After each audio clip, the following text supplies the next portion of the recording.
Bendiciones, bienvenidos, bienvenidas a este capítulo número 10 de Instruye al niño en su camino para que cuando sea viejo no se aparte de él.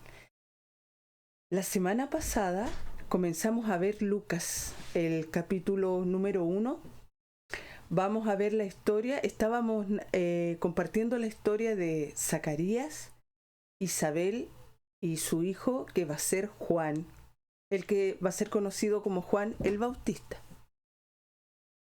Y compartíamos la narración de este primer capítulo y recuerdo haberles contado que a mí me hace mucha gracia de que estando en el templo como sacerdote aparezca un ángel que me da una noticia sobresaliente, extraordinaria y finalmente yo solo por mirar mi condición natural me cuesta mucho creer y eso significa también mi falta de fe, una sentencia a mi falta de fe, más que un castigo, es porque no estaba frente a cualquier persona. Y nos quedamos en cuando Isabel reconoce, sabe que está embarazada y se resguarda durante 5 meses. Quiero volver porque esto fue lo que sentí profundamente en mi corazón durante la semana y estuve investigando y preparando esta segunda parte porque también compartí con ustedes que al menos son 4 capítulos de esta primera parte, o sea, del capítulo de Zacarías con Isabel y Juan el Bautista, que obviamente en algún momento se va a encontrar con Jesús, pero de Jesús solo lo vamos a tocar de manera tangencial. En algún momento vamos a dedicar muchos capítulos para Jesús y la relación de su madre con su padre y su camino. Pero ahora estamos en esta mirada. Y cuando yo comencé a leer el capítulo de Lucas, que siempre me cuesta todavía el tema de no saber con claridad para dónde está la cámara, el primer capítulo, dice que cuando Herodes era rey de Judea, estoy hablando del capítulo 1, en la Nueva Traducción Viviente, cuando Herodes era rey de Judea, versículo 5, perdón. Y a propósito, si bien lo tenía ahí en mis apuntes, que anoche los estaba repasando, los hice mediados de la semana, pero anoche los volví a repasar porque no los hice en el computador, los hice a lápiz para mantener mejor la memoria. Ignoro a ciencia cierta lo que se genera neuronalmente en el cerebro, pero la escritura manual permite al cerebro asentar con una memoria a largo plazo, quisiera plantearlo, de manera más sólida que si lo hago solo en el computador y lo ticleo. Y por eso me puse a hacerlo a mano, a letra rápida, y anoche, ayer en la tarde, un poquito lo caligrafié para incluso yo, si necesito recurrir a ello, poder entender qué fue lo que dije y lo que quise decir además, que suelen ser 2 cosas. Entonces, estamos... y eso. Parezco un poco dispersa, pero no. Tengo como hartas cosas que compartir y se me atropellan las neuronas. Cometí el error el otro día por dejarme llevar por el entusiasmo de hablar de que Rahab estaba en Jueces, y pido perdón porque me equivoqué, porque Josué en el capítulo 2. Y me encanta saber que me equivoco, porque si me confío solo en la memoria, así en mi memoria, estoy dando pasos de soberbia, porque esto no es para mí. Es para compartir lo que Dios me ha ido mostrando y me ha ido enseñando durante el transcurso de mi vida y en los años que me ha permitido compartir con niños y niñas, y de cómo hay ciertos procesos que van en desmedro de su propia experiencia de vida. Entonces ahora sí, una vez declarada toda esta fe de ratas, volvemos a Lucas capítulo 1, versículo 5. Dice así, ¿ya? Cuando Herodes era rey en Judea, hubo un sacerdote judío llamado Zacarías. En el Nuevo Testamento, en Mateos, Marcos y Lucas, y vamos a dejarlo hasta ahí, y en Juan también, hay Herodes, distintos Herodes, ¿ya? Entonces, lo voy a explicar de manera muy sencilla. Supongo que muchos lo saben, pero debe haber alguno o alguna que no lo sepa. Yo tuve la oportunidad, el privilegio de aprenderlo hace muchísimos años atrás. Y cuando el otro día lo volví a leer, me quedó dando vuelta y sentí que debía recordarlo porque cuando yo lo aprendí, también me generaba confusión. Pensaba que era la misma persona, pero como con distintos segundos nombres. Entonces, vamos a decirlo así de la siguiente manera. Dice que Herodes era el rey de Judea cuando Zacarías era sumo sacerdote. ¿Qué significa esto? Porque el otro día lo leímos y como que no lo profundizamos. Herodes, lo voy a decir así de manera muy sencilla, y aunque voy a leer un trocito, vamos a decir que Herodes es una suerte de dinastía en ese tiempo. Y este rey Herodes, en ese momento, es el primer Herodes, ¿ya? O Herodes el Grande.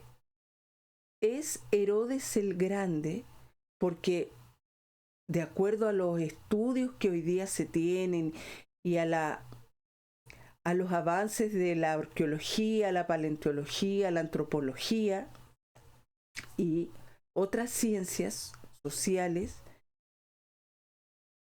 se ha permitido profundizar no solo en lo que se ha encontrado, sino cómo eran las personalidades de aquellos que estaban circunscritos a eso que se ha encontrado. Este Herodes el Grande hoy es catalogado como un megalómano.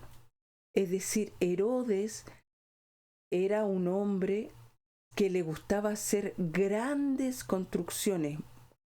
También le llamamos monumentos, grandes construcciones y grandes y preciosas construcciones en base a, obviamente, la esclavitud o el trabajo forzado, desde los mismos judíos o de otros que habían sido capturados con esos propósitos.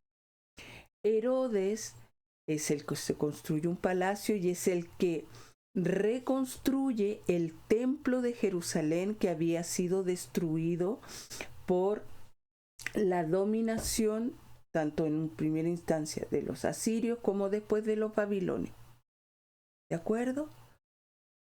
Y eso está en el Antiguo Testamento, que el templo fue destruido. Herodes lo construye y la característica de esta construcción es que él lo expande, lo hace aún mucho más grande, sólido y precioso. Porque él, de acuerdo a los estudios que hay, en su fuero interno, él quería ser amado y recordado para siempre. Bueno, de una u otra forma lo consiguió, pero es recordado y no necesariamente amado, ¿ya? Entonces, lo extendió. De hecho, cuando Jerusalén es destruida en el año 70, después, le llamamos después de Cristo, ¿sí? Hoy en día las ciencias dicen después de la era común o en la era común. Solo cuando es incendiada toda Jerusalén, porque así fue destruida con fuego, se quemó, solo ha sobrevivido una pared, que hoy día se conoce como el Muro de los Lamentos, y esa pared la mandó edificar Herodes. Por eso se llamaba Herodes el Grande. Él tenía una personalidad, yo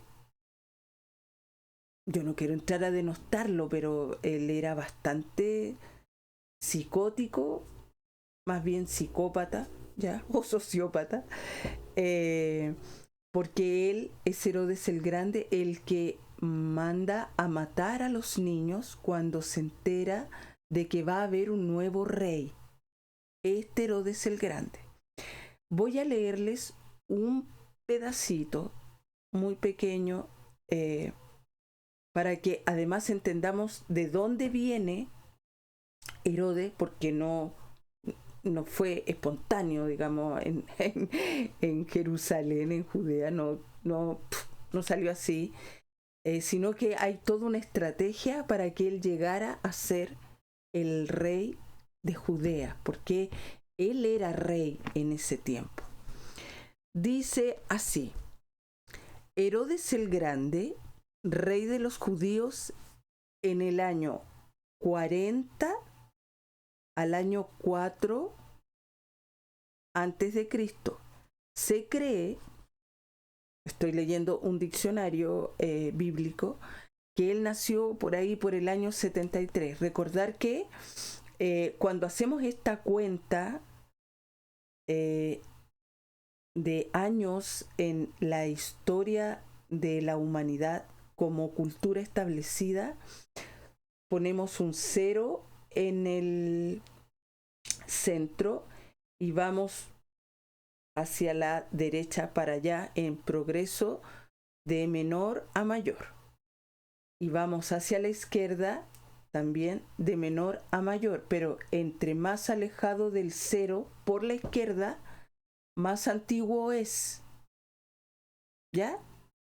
Es decir, el 73, cuando él nació antes de Cristo, faltaba toda esta parte para que él llegara al 0, al inicio que nosotros conocemos, porque consideramos que la historia central de la humanidad es desde Cristo hacia adelante. Y aunque hay gente que no lo acepta hoy día por todas estas distintas filosofías que andan por ahí transhumando por la tierra, es así y no hay nada que lo pueda cambiar. De hecho, aún los chinos y los indios que tienen su calendario particular siguen usando el calendario que nosotros conocemos como el gregoriano, el que todos usamos. Siguen usando este calendario como una fuente de información y de dirección, y es en base a eso que se hacen los tratados y los desarrollos económicos y políticos. Entonces, por eso doy este paréntesis.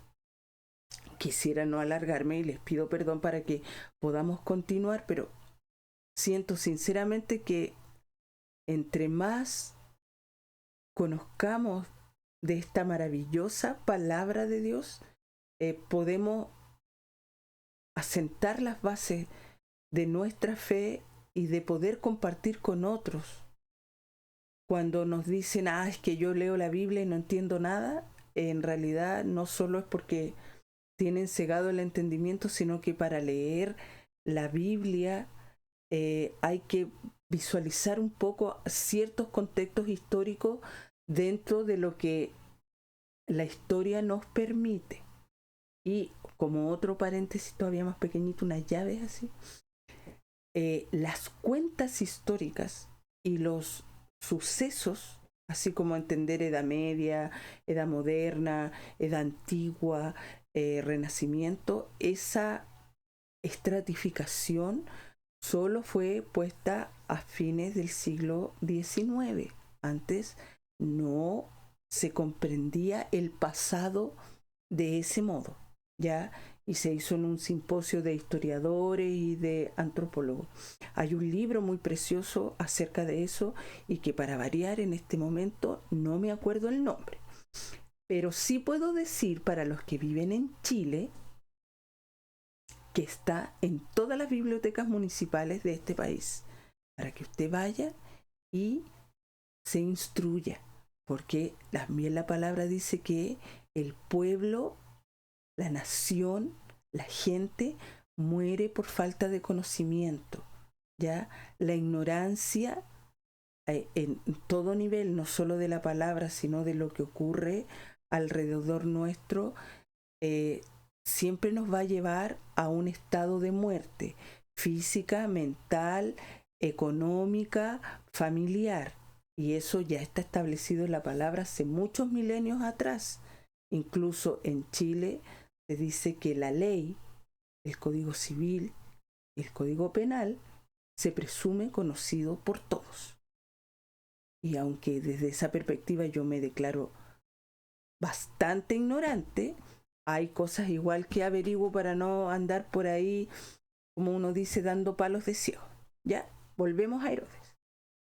Dice, Herodes el Grande, nacido en el 73 antes de Cristo, dice, su padre, el padre de Herodes, fue Antipater. Así se llamaba, no era antipático ni el antipadre, así se llamaba, Antipater. ¿Ya? Judío de origen indumeo. ¿Qué quiere decir que era indumeo? Que era una tribu o un asentamiento humano o un pueblo pequeño que en algún momento, entre las batallas que tuvieron los macabeos y los asmoneos, cuando llegaron, por el nombre, los idumeos también hoy día se entienden que vienen como de Grecia, ¿ya? Cuando ellos llegaron a invadir y trajeron sus ídolos y trajeron sus costumbres, su modo de entender la vida y trataron de imponérsela a los judíos, los macabeos y los asmoneos se levantaron en ciertas revueltas. De hecho, nosotros tenemos en nuestro corazón guardar una de esas que es, hoy está, hay un libro de eso de la luz que duró 7 días en el templo. Ya me voy a acordar, porque de hecho ahí tengo el libro. Y dice, de origen indumeo, adquirió una posición, Antipater, de gran influencia en Judea después de la conquista romana. Antipater, ¿sí? Una vez que llegaron los romanos, él, quizás por tener ese nombre y por no ser judío 100%, los romanos tuvieron cierta confianza con él. Luego, Herodes, su hijo, se alistó en las filas romanas y participó en varias batallas. Y eso hizo que se lo considerara como de confianza para los romanos. Más tarde, todo esto para resumir lo que aquí está escrito, que es un pedacito, pero no quiero como cargar mucho. Herodes se casa con una princesa indumea. Sin tener alcurnia, ahora tiene alcurnia. Y en base a eso, todavía hoy día eso se hace, mueve ciertos papeles, ciertas influencias, y esas influencias van a dar a Roma, y en Roma, desde Roma, sale un edicto que llega hasta allá y lo declara rey por sus méritos, ¿ya? Por eso Herodes el Grande era rey de Judea en los tiempos de Zacarías. Y además él se llamaba Herodes el Grande. Entonces tienen que entender que no, su cabecita no estaba 100% asentada sobre sus hombros, ¿ya? Y porque él, por ser indumeo, el otro día escuchaba ahí algunos pastores, porque estudio la palabra, como les dije, lo que viene a continuación no es solo como por intuición, o porque se me ocurrió. Trato de buscar ahí para ser lo menos errática posible, lo menos confusa posible, y para que si algún día usted tiene que tomar este programa quizás como referencia en una conversación, estas referencias no sean referencias fraudulentas. Entonces, se cree que también por ahí desde Esaú viene este caminito que llegó a Herodes desde hacia atrás, ¿ya? Todavía no hemos hablado mucho de Esaú, pero ya lo haremos en algún momento. Entonces, Herodes hacía muchas construcciones porque quería él ser muy amado, pero la gente, los judíos, no lo querían. Y él, sinceramente, tampoco quería a nadie. De hecho, él no solo mandó matar a los niños, mató a sus hijos, a los ancianos del Sanedrín, del templo, un tiempo antes. Él era un tipo realmente... hoy día en Chile le llamamos a eso ser pasado de revoluciones, pero estaba bastante desquiciado y desequilibrado. Vamos a llegar hasta ahí. Entonces ya sabemos quién es Herodes. Herodes es un idumeo que gobernaba Jerusalén y Judea en tiempos de Zacarías, porque desde Roma lo habían nombrado al participar él en el ejército, haberse casado con una princesa, y que cuando los romanos tomaron y conquistaron Judeas, su padre Antipater, que ya por el nombre entendemos que él era griego, hizo conversaciones de amabilidad, algunos favores, quizás le ofreció comida, alojamiento, le contó cómo era la gente, y por ahí anduvieron estableciendo ciertas confianzas, porque dijo: yo vivo aquí, pero no soy como ellos, ¿sí?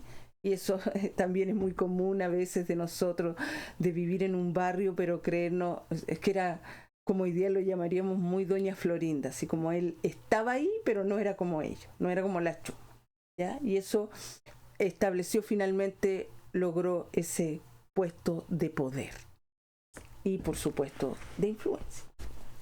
Dice, vamos a ir recién en el versículo 5 aclarado, dice: además, volvemos a Lucas, era, versículo 5b podríamos decir, ¿no? Era miembro del grupo sacerdotal de Abías, y su esposa, Elizabeth, también pertenecía a la familia sacerdotal de Aarón. ¿Qué quiere decir esto? En 4 líneas del Evangelio de Lucas, ¿sí? En 4 líneas del versículo 5 y parte del versículo 6, al menos hay 500 años de información. En primer lugar, nos dicen que ellos eran personas, no le vamos a llamar importantes, porque hoy día tenemos otro concepto de lo que significa ser importante, pero eran seres que formaban parte del grupo de los sacerdotes, es decir, que tenían que ver con el templo, en primer lugar, con ese mismo que Herodes había reconstruido, hermoseado, porque de verdad lo dejó muy hermoso, ¿ya? Y tenían que ver con el cuidar y transmitir a los demás la relación que el pueblo de Israel, aún estando en situación de conquista y de desmedro, seguía siendo el pueblo elegido por Dios. Y de eso estos Zacarías y Elizabeth tenían esa influencia, eso pasaba por sus venas. Ellos sabían quiénes eran, su relación con Dios, y a pesar de todo lo que circundaba a su alrededor, no que les diera lo mismo, a pesar de la opresión y de los abusos en que estaban, su propósito era resguardar, mantener y promover dentro del pueblo judío su relación particular y exclusiva como pueblo elegido de Dios Todopoderoso, que hace miles de años atrás los había sacado de la esclavitud por una promesa que él había hecho a Abraham. ¿Vamos? Hasta atrás. Ese era Zacarías y esa era Elizabeth. Pero además da un pequeño, un pequeño detalle. Dice que Zacarías era sacerdote y miembro del grupo de Abías. Aquí yo tengo, porque me lo sé, pero no quiero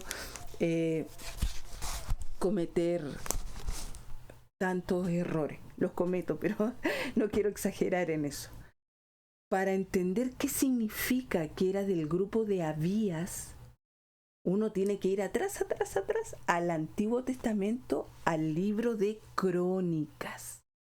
En Primera de Crónicas, capítulo 24. Lo voy a recalcar, se lo recomiendo que lo lea para que entendamos de qué se trataba el asunto, porque él dice que era del miembro del grupo de Abías.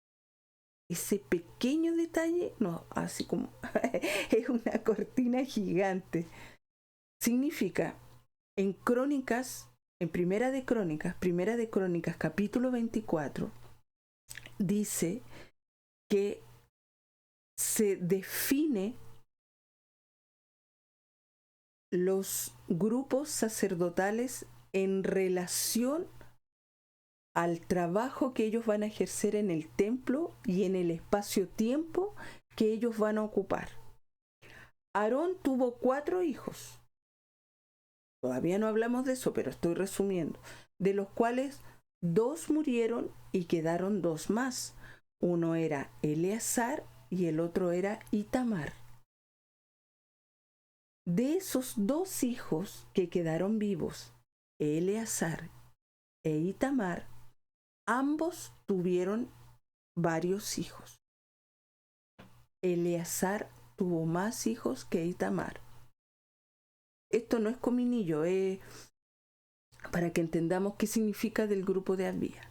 Entonces, Aarón y el grupo sacerdotal decidieron que el trabajo del templo iba a estar a cargo de los descendientes, y le llamaban príncipes del principado, del principio, los primeros, ya los primogénitos, descendientes de estos. Y en total resultaban ser 24 personas. Voy a ir un poco más lento porque ojalá, quiero ser lo más clara para esto. Este grupo de 24 personas, a su vez, se dividió en grupos de 8 personas. 8 por 3, 24. ¿Estamos de acuerdo? Ya, vamos entendiendo qué significa de Abías. Y este grupo de 24 personas, desde Itamar hasta el último, la verdad es que no me los sé todos de memoria y en algún momento me los voy a aprender. Téngame paciencia. En el orden que habían, a el principado de Abías le tocaba el 8º lugar, porque le tocaba el 8º lugar. ¿De acuerdo?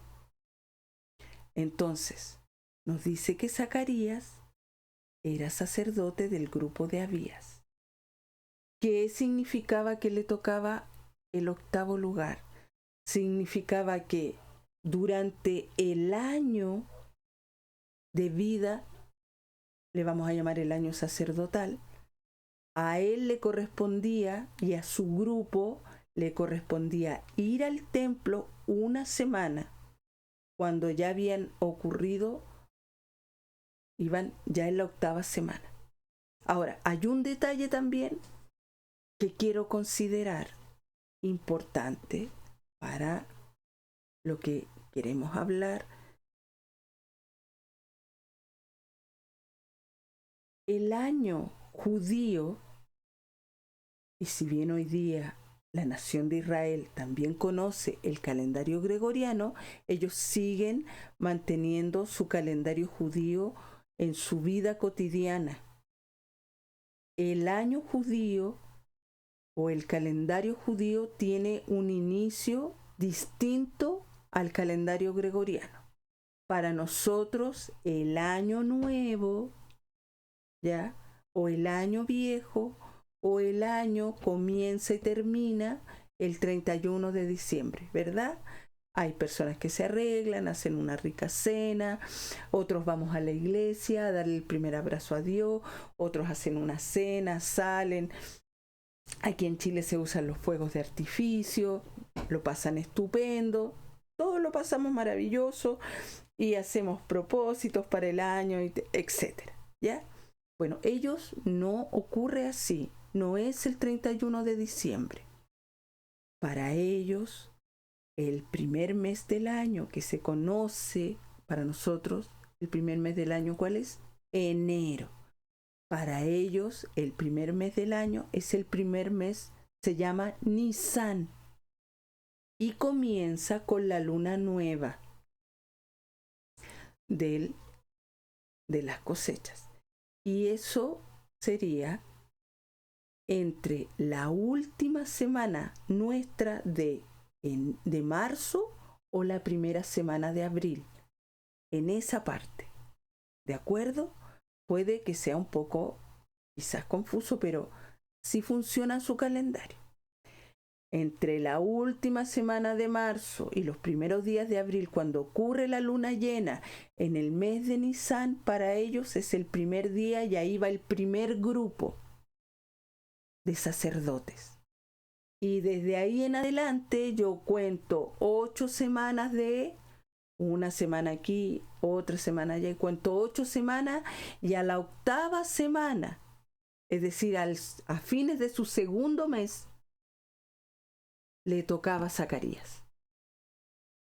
Y eso es un detalle importante, porque así además podemos sacar, ¿sí?, la cuenta de cuando, y esto es muy femenino también, de cuando llegó Juan el Bautista a la tierra, y también de Jesús, que vamos a hablar de manera tangencial de él por ahora. Entonces, ¿qué hacían los sacerdotes? Llevaban el pan de la proposición, porque en el lugar santo había que tener pan. ¿Por qué había que tener pan? Porque el pan significaba provisión, pero no podíamos tener pan añejo. No era que la primera semana el primer grupo sacerdotal llegaba con pan y ese pan duraba hasta fin de año. No podía ser, ¿ya? Entonces, por cada cambio de turno, lo vamos a llamar así, estos nuevos que llegaban con el pan de la proposición, y una vez que terminaba el turno, ellos se podían llevar ese pan y podían comérselo, porque adentro no podían comer, pero no podía faltar el pan. Entonces, vamos hasta aquí. Si ahora lo hablamos en términos bíblicos, pero tomando en cuenta, estamos diciendo que entre el año 40 y el año cuarto antes de Cristo, más o menos, ¿sí?, mientras gobernaba Herodes, el pueblo de Israel, o Judea, pues en ese tiempo no era Israel, Judea, mientras gobernaba Herodes, Judea, y se proclamó rey de esa parte donde los romanos ya lo habían conquistado y le habían dado a él la posibilidad de ser rey.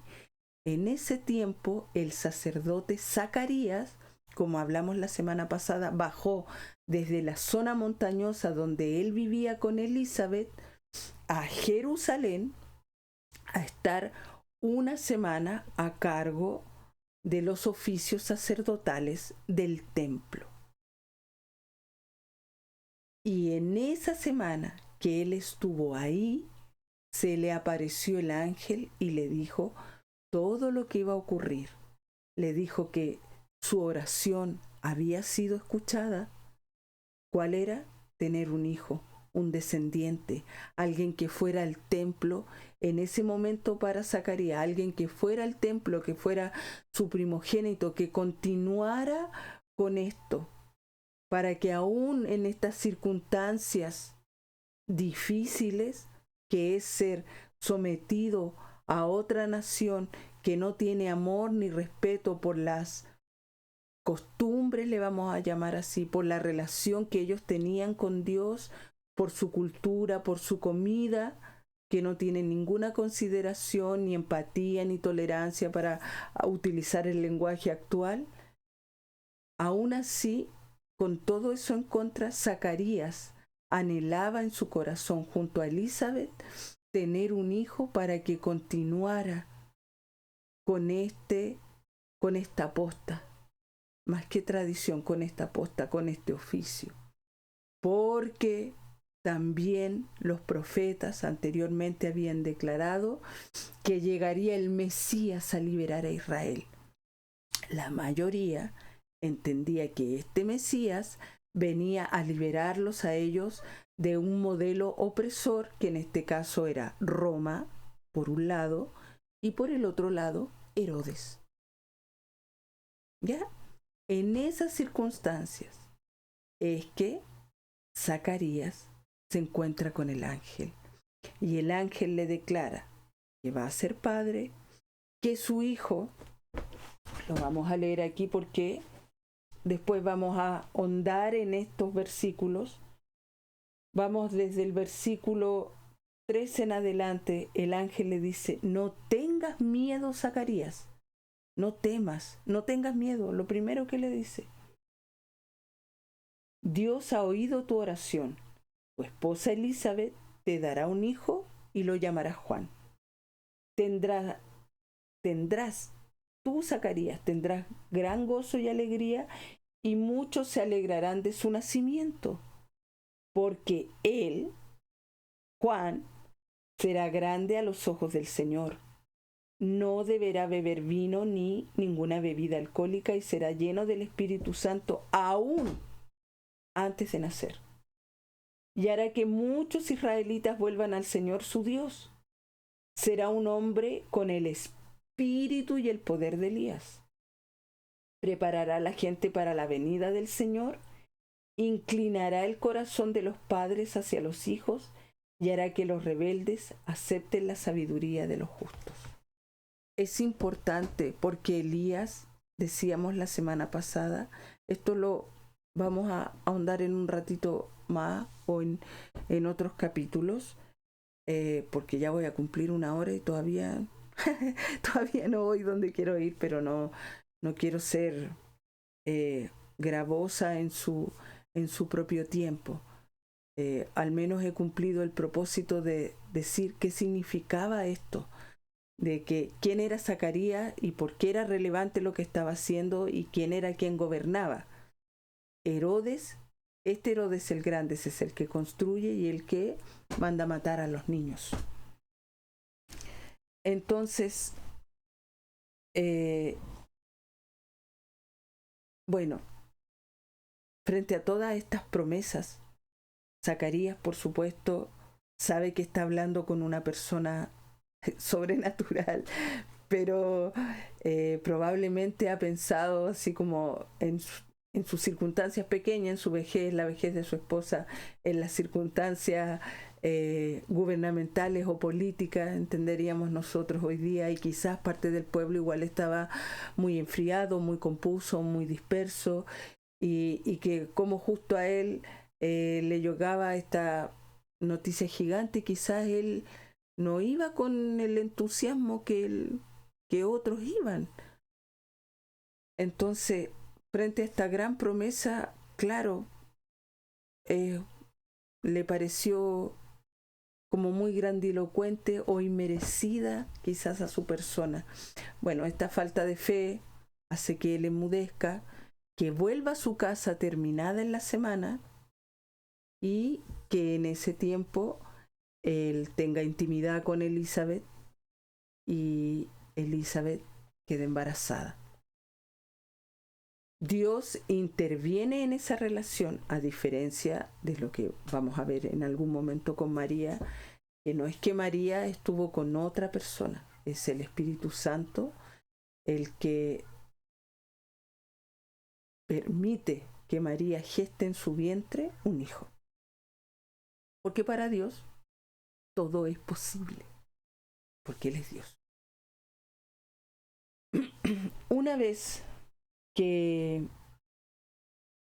María quedó embarazada, dice, permaneció recluida en su casa durante 5 meses y pensó, qué bondadoso es el Señor, exclamó ella. Me ha quitado la vergüenza de no tener hijos. La semana pasada quedamos en esta frase y dijimos que la íbamos a retomar y es lo que quiero hacer.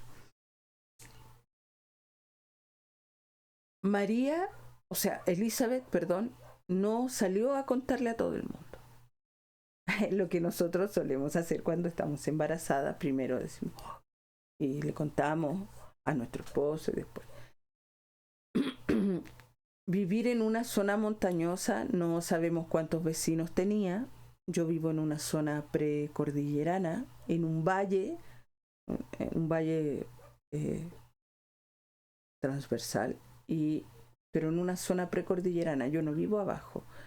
Y eso hace, por ejemplo, que desde donde yo habito cotidianamente al centro de la ciudad, en kilómetros no es tanto, pero las condiciones de movilidad que yo tengo, a pesar de que podría yo decir que cuento con una movilidad particular, que está donde yo vivo, pero que no nos pertenece directamente, pero que sí nos lo facilitan, cuando no puedo usar esa movilidad para llegar al centro de la ciudad, donde todo ocurre, desde donde yo vivo, que es como Jerusalén, tengo que usar la movilidad o el transporte propio de esta zona rural, que pasa cada 1 hora, toca la bocina, y uno tiene que aprender a coordinarse. Si tengo que estar, por ejemplo, a las 11 en el centro de la ciudad, tengo que salir a las 9:30 de aquí por todos los recorridos que el bus va a hacer. Y el taco para llegar 1 hora, un cuarto después, perdón, y poder hacer lo que me corresponde. En ese tiempo, también muchas cosas, no solo estaba el templo en Jerusalén, también estaba el mercado. Y la mayoría de las cosas que se distribuían. Entonces, lo que Elizabeth o Zacarías no sembraran, más allá de sus cabritas, asumiendo que las tenían para tener leche, queso, trigo para la harina, eso, tenían que proveérselo desde un lugar. Y es probablemente que ese haya sido Jerusalén. Entonces, cuando Zacarías bajaba y después subía, también subía con provisión. Y además, Elizabeth también había orado muchas veces. En ese tiempo, las mujeres se casaban entre los 14 y 15 años, 12 algunas. Por lo tanto, si yo me casaba a los 15 años, 18, 25 y 30 años y ya no tenía hijos, para ese tiempo, con esas condiciones, yo también era considerada una mujer vieja, que no tenía hijos y había sido estéril. Entonces el otro día yo estaba pensando que es probable que Elizabeth haya tenido cerca de los 40 años. Y para el resto era considerada una anciana, lo mismo que para Zacarías, otra forma de vida, otra forma de alimentar, otra forma de vivir el tiempo. No es la misma que nosotros hoy día nos desarrollamos. Es cosa de que hagamos una comparación. ¿Cómo fue la infancia de nuestra madre, nuestro padre, de nuestra abuela y de nuestro abuelo y de ahí para atrás?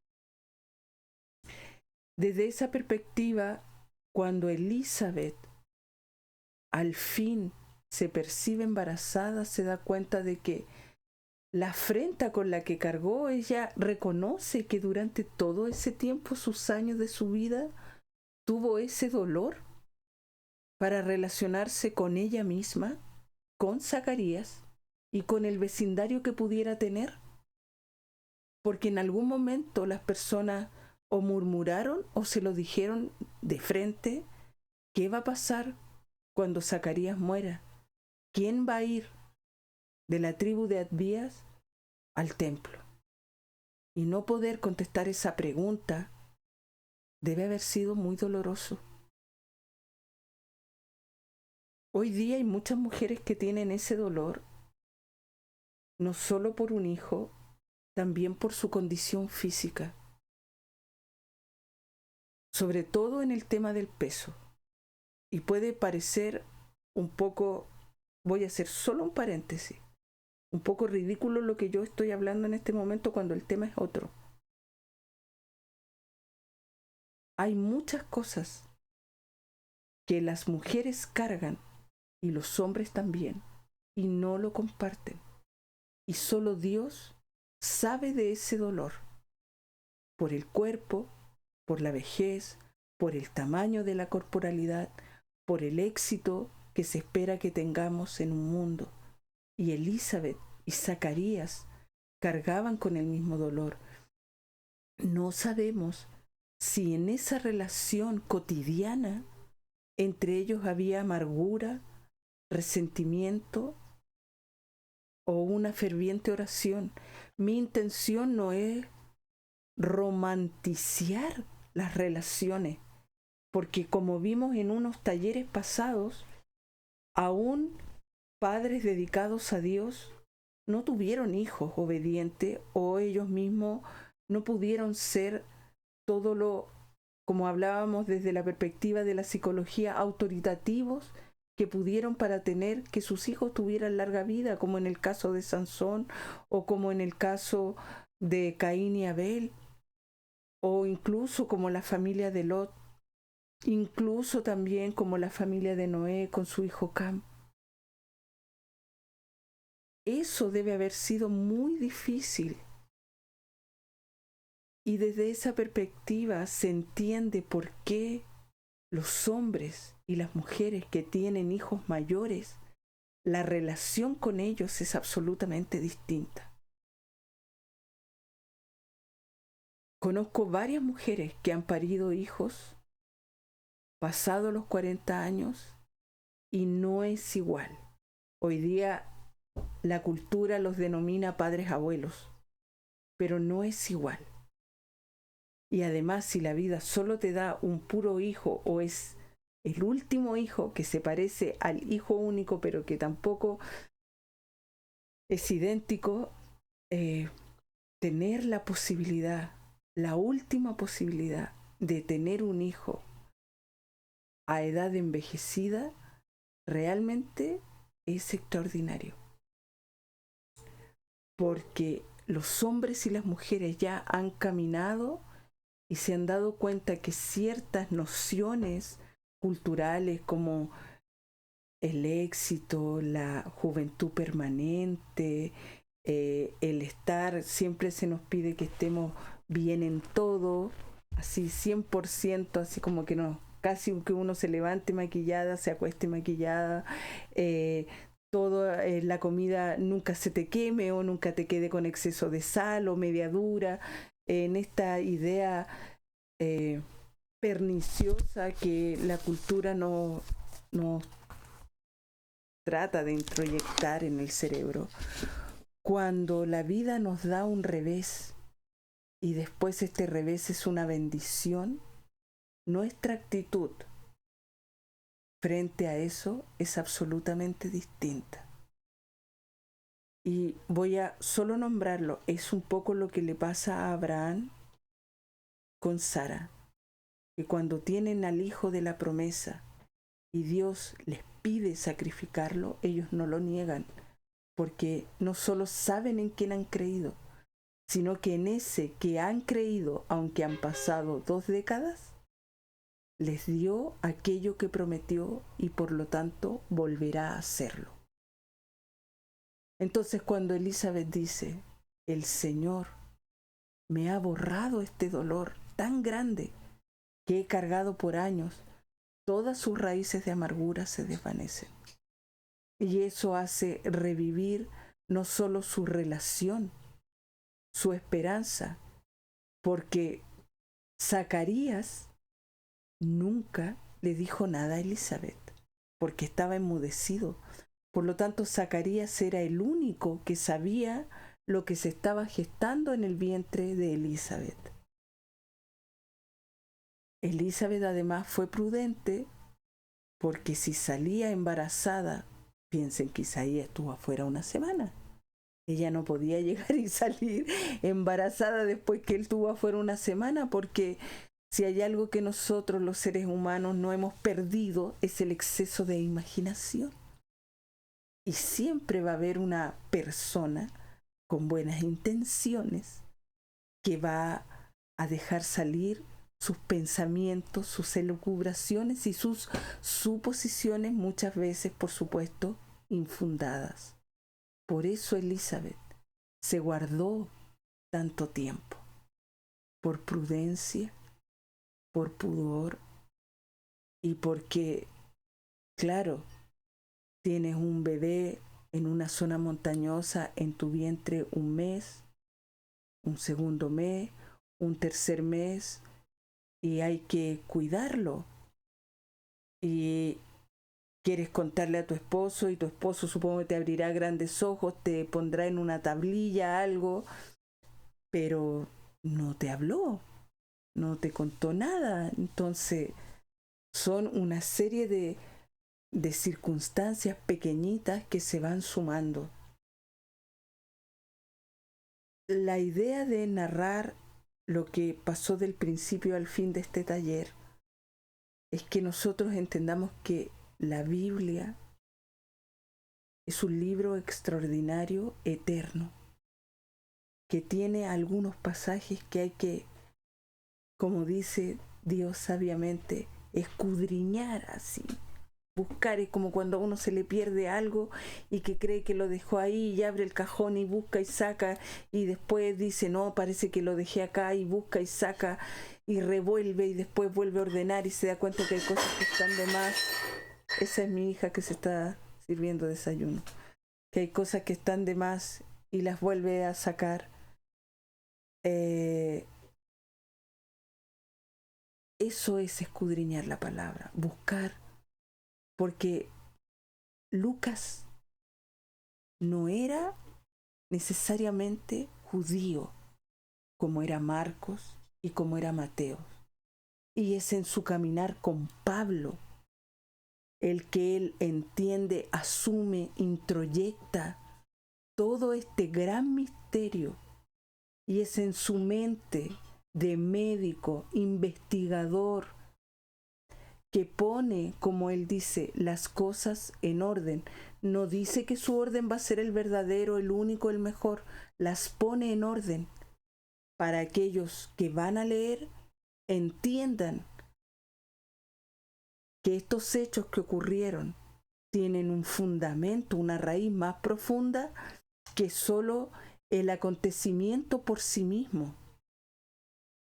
Por eso que Lucas es tan enriquecedor y que sin duda Dios lo bendijo y le permitió la trascendencia en la historia, porque él no fue un apóstol, no estuvo con Cristo, nunca lo vio y de hecho dice cuando comienza que lo que para aquellos que con sus ojos no vieron tengan el entendimiento para aquello, para lo que va a ocurrir o está ocurriendo y está próximo a desarrollarse y por supuesto de lo que ha acontecido y por qué es de determinada manera y no otra. Y desde esa perspectiva que él toque a Zacarías con Elizabeth no es casual, tampoco es romántico, tiene un fundamento. Y si Elizabeth quedó embarazada a fines de junio y tenía 6 meses, fines de junio, julio, agosto, septiembre, octubre, noviembre, enero, febrero, marzo, ¿sí? Julio, agosto, septiembre, octubre, noviembre, enero.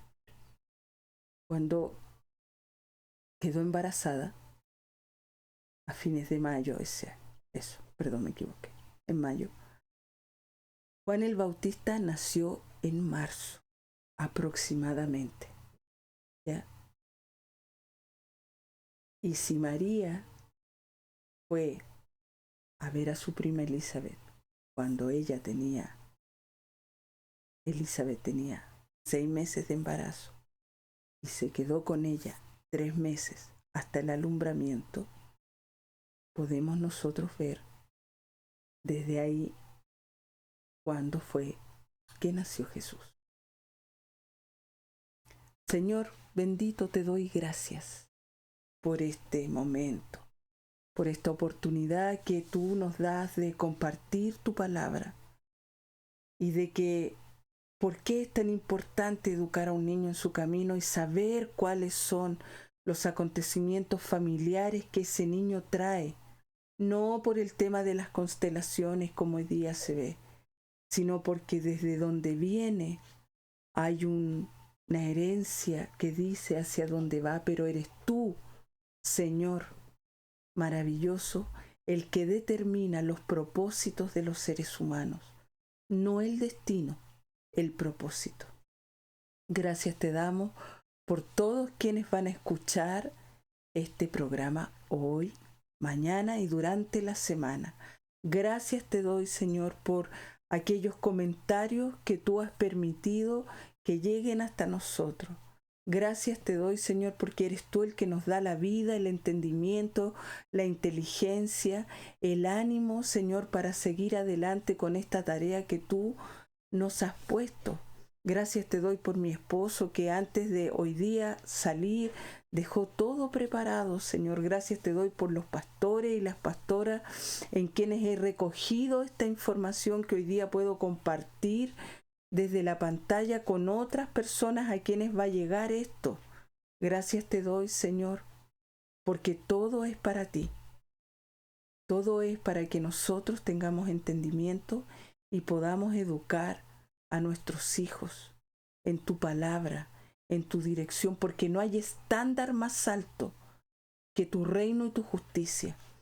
Cualquier otra opción que nosotros podamos tomar para formar a nuestros hijos es bajar el estándar. Y eso significa que nuestra moralidad, nuestra ética, nuestra forma de entender la vida se vuelve fluctuante, acomodaticia y, por lo tanto, corrupta. Gracias, Señor. En el nombre poderoso de Jesús, derramamos una bendición a través de tu Santo Espíritu para todos y todas quienes están escuchando este programa. Bendiciones. Un abrazo desde aquí. Miren el frío que hace. 2 chalecos. Besitos.